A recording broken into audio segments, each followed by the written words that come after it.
January 1945. The frozen approaches to the Rhine. I pull my scarf tighter against the morning cold, the kind that cuts through wool and bone alike. Dawn hasn't fully broken, but the line is already alive with routine. The kind of routine soldiers cling to because it distracts from the truth that any second might be your last. Engines rumble awake across the field behind me, coughing thick white steam into the air. Mechanics curse at frozen oil. Signalmen stomp along the snow, laying cable lines like they're stitching nerves into a giant metal beast. A few men lean against their Shermans, drawing the first cigarette of the day like it might warm more than their lungs. Others scribble quick lines home, knowing the mail truck might never catch up to them again. I've seen all of this before, too many times, but today I'm not on the American side of the line. Not this morning.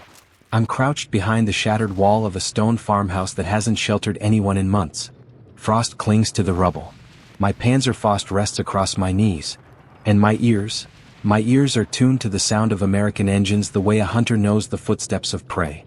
I know their rhythm, their pitch, the way a Sherman's powertrain strains just a little when it climbs a ridge. I know their weak spots like a butcher knows bone. Front plate too thin, ammo racks in the wrong place, turret built to a budget. So when I hear the distant drone of engines growing closer, I tell myself this will be like every other day.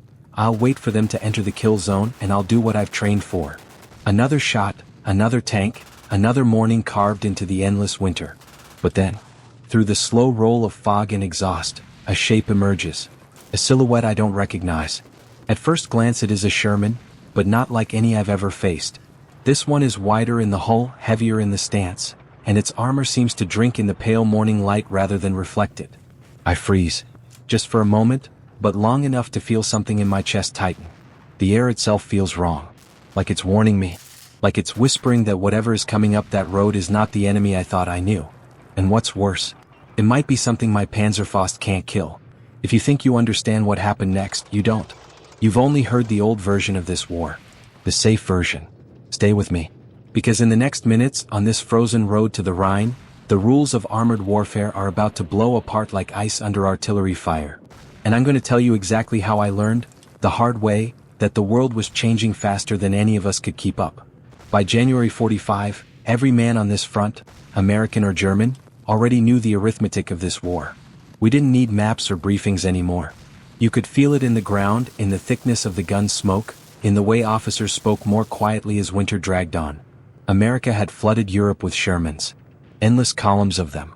Reliable, yes. Numerous, yes. But thin-skinned things, with armor that cracked under our 75s and burst open like tin when an 88 found them. I had watched dozens burn since Normandy. We all had. It taught us a dangerous lesson. The Sherman is easy meat. Our doctrine was built on that confidence. Panthers and Tigers ruled the battlefield. Long-barreled precision, sloped armor, optics that could pick out a commander's head at 1,000 meters. A Panther could kill 5 Shermans before the Americans even understood where the first shot came from. We repeated that belief like gospel because it matched everything we'd seen. And then there were men like me, Panzerfaust teams hidden in cellars and hedgerows. We trained for one job: get close, hit the weak flank, make the American tankers fear every shadow. A Sherman's gasoline engine and sloppy ammo storage meant that when it went, it really went. We joked bitterly that all you needed to find a Sherman was follow the column of smoke. The Americans knew they were sending boys into machines that couldn't stand toe-to-toe with ours. But they trusted in numbers, logistics, and the cold machinery of industry. They didn't need a better tank, they had more tanks. That was their answer to everything. So the rules seemed fixed, carved into the winter mud. German quality beats American quantity. German gunnery outshoots American nerve. German armor dictates the battlefield. At least, that's what I believed crouching behind the ruins of that farmhouse. That's what every man around me believed. Our commanders, our instructors, the survivors who passed wisdom down through bloodshot eyes, all of them told the same story. The Sherman dies. We live. But that morning, as that strange, thick-skinned silhouette rolled out of the fog, I felt the first crack in that certainty. A hairline fracture, barely visible, but enough to make my grip tighten on the Panzerfaust. Because deep down in the cold quiet of my bones, something whispered, this one won't die the way the others did. And if that was true, then everything we thought we knew was about to collapse. At first, that morning unfolded exactly the way the war had trained me to expect. The distant American column approached in its usual rhythm. Engines grinding, treads clattering across frozen earth, infantry trudging alongside like shadows tethered to steel. Another push, another attempt to grind us down with numbers. Nothing new. Our plan was the same as always. Funnel them into the kill zone, let the Pak 40s open the dance, then finish whatever survived with Panzerfausts in the alleys and treelines. We had done it so many times the motions felt like muscle memory. Confidence wrapped around us like armor. But months earlier rumors had begun leaking into our lines. Reports from the front saying Shermans weren't dying the way they should. Some shrugged it off, panicked crews, lucky angles, misidentification. But others whispered, the Americans are changing something. We ignored it. Germany always had the better machines. Why worry about a nation that built tanks the way they built typewriters? Then in late autumn, we heard a new name, Assault Sherman. A machine with added armor, meant to smash through fortified towns. But nobody believed it would matter. A Sherman was a Sherman no matter how you dressed it. Until the day one of them proved us wrong. I wasn't there for that first encounter, but every man on the line heard the story. A Pak 40 crew near Aachen fired at a Sherman from perfect range. A shot that should have ripped through the hull and turned the crew into smoke. Instead, the round struck, sparked, and bounced. The tank didn't even flinch. It kept coming. The crew fired again. Another clang, another ricochet. The Sherman, or whatever it was, rolled forward like it was wading through rain, not fire. Men said its armor was so thick it looked swollen, like the metal itself had grown angry. They called it the Jumbo. That story reached us days before I saw mine. And I remember laughing, shaking my head, telling the others that the fog of war makes fools of everyone. But deep inside, a question lodged itself like a splinter. What if the Americans had finally built something meant to survive us? So when that unfamiliar silhouette rolled out of the morning fog, wide, hulking, light bending strangely over its armor, I felt that splinter twist. My breath froze in my throat. Because in that instant I understood something none of us wanted to admit. The rules of this battlefield were not sacred. They could be rewritten. And the Americans had just started writing. War rarely changes in a single moment. It shifts in ripples. Small at first, barely felt, then suddenly the whole tide is running the other way. That's what happened after the Jumbo appeared. Not instantly. Not with fanfare. But piece by piece, engagement by engagement, the battlefield began slipping out of our hands. At first we fought the way we always had. Pak 40s dug in along narrow approaches. Panthers hull down behind stone walls. Panzerfaust teams like me waiting for flank shots. It had always worked. It should have worked. But the first time we tried it against a Jumbo, everything went wrong. I remember that day. We had the perfect ambush set. Snow muffled every sound. The Americans drove right where we wanted them. Our Pak fired first, a beautiful shot, textbook angle. I braced myself for the usual result. The bloom of flame, the screams, the sudden stillness of a dead tank. Instead I heard a metallic shriek, like someone dragging a steel beam across stone. The round ricocheted. The Jumbo kept coming. The crew fired again. Same result. Sparks, not fire. And that tank, that monster, pushed forward as if our guns were throwing pebbles. Panic rippled down our line. Men shouted, repositioned, tried to find a weakness. Panthers joined in, firing at ranges where Shermans usually died before they even knew they were targeted. But the Jumbos didn't die. Not quickly. Some took 5 hits, some 7, some more. You could watch them shedding road wheels, losing lights, cracking weld seams, and still they advanced, dragging the entire American column behind them like armored battering rams. We adapted or tried to. Commanders told us to save our Panzerfaust for the flanks, to aim for tracks, to use smoke, to do anything that might slow these beasts down. But battlefields aren't neat. You don't always get the flank. And a tank that refuses to die steals the ground right out from under you. Worse was the effect on our own armor. I saw Panther crews hit the Jumbo's front plate and then lean back from their sights in disbelief. When your best gun loses its certainty, something cold settles in your stomach. Suddenly the thing you always relied on, the one advantage we had left, feels fragile. Every day after that, pressure built. Ammunition ran thin. Nerves frayed. Our ambushes turned into slugging matches, and slugging matches favored the side with thicker armor and more tanks. I didn't say it aloud, none of us did, but the truth was clear. The Americans were playing with new rules. And we were stuck inside the old ones, watching them crumble beneath our boots. War teaches you to stop thinking of tanks as machines. They become creatures, armored beasts with moods, tempers, and the lives of 5 men pulsing inside them. I learned that early. But with the Jumbo, something shifted. The Americans weren't just fielding a new tank. They were sending out crews who suddenly believed they might actually live. I saw it first after the battle near the crossroads. One of the Jumbos we'd hit, 6 times, maybe 7, limped past our position later in the day. Its hull was cratered, its bow machine gun hanging by twisted metal, the bogies cracked like broken knuckles. But inside, through the open turret, I saw faces. Young men grinning like lunatics. They slapped the armor, shouting to the infantry riding behind them. They had named a tank. Painted it on the side, "For.This." That was new. Shermans rarely lasted long enough for names to mean anything. And seeing men celebrate inside a tank that should have been a coffin, sparked something jagged and unwelcome in my chest. Because on our side the mood was different. My Panzerfaust felt suddenly small. Fragile. The kind of weapon you give desperate men, not confident ones. Every hit a gamble.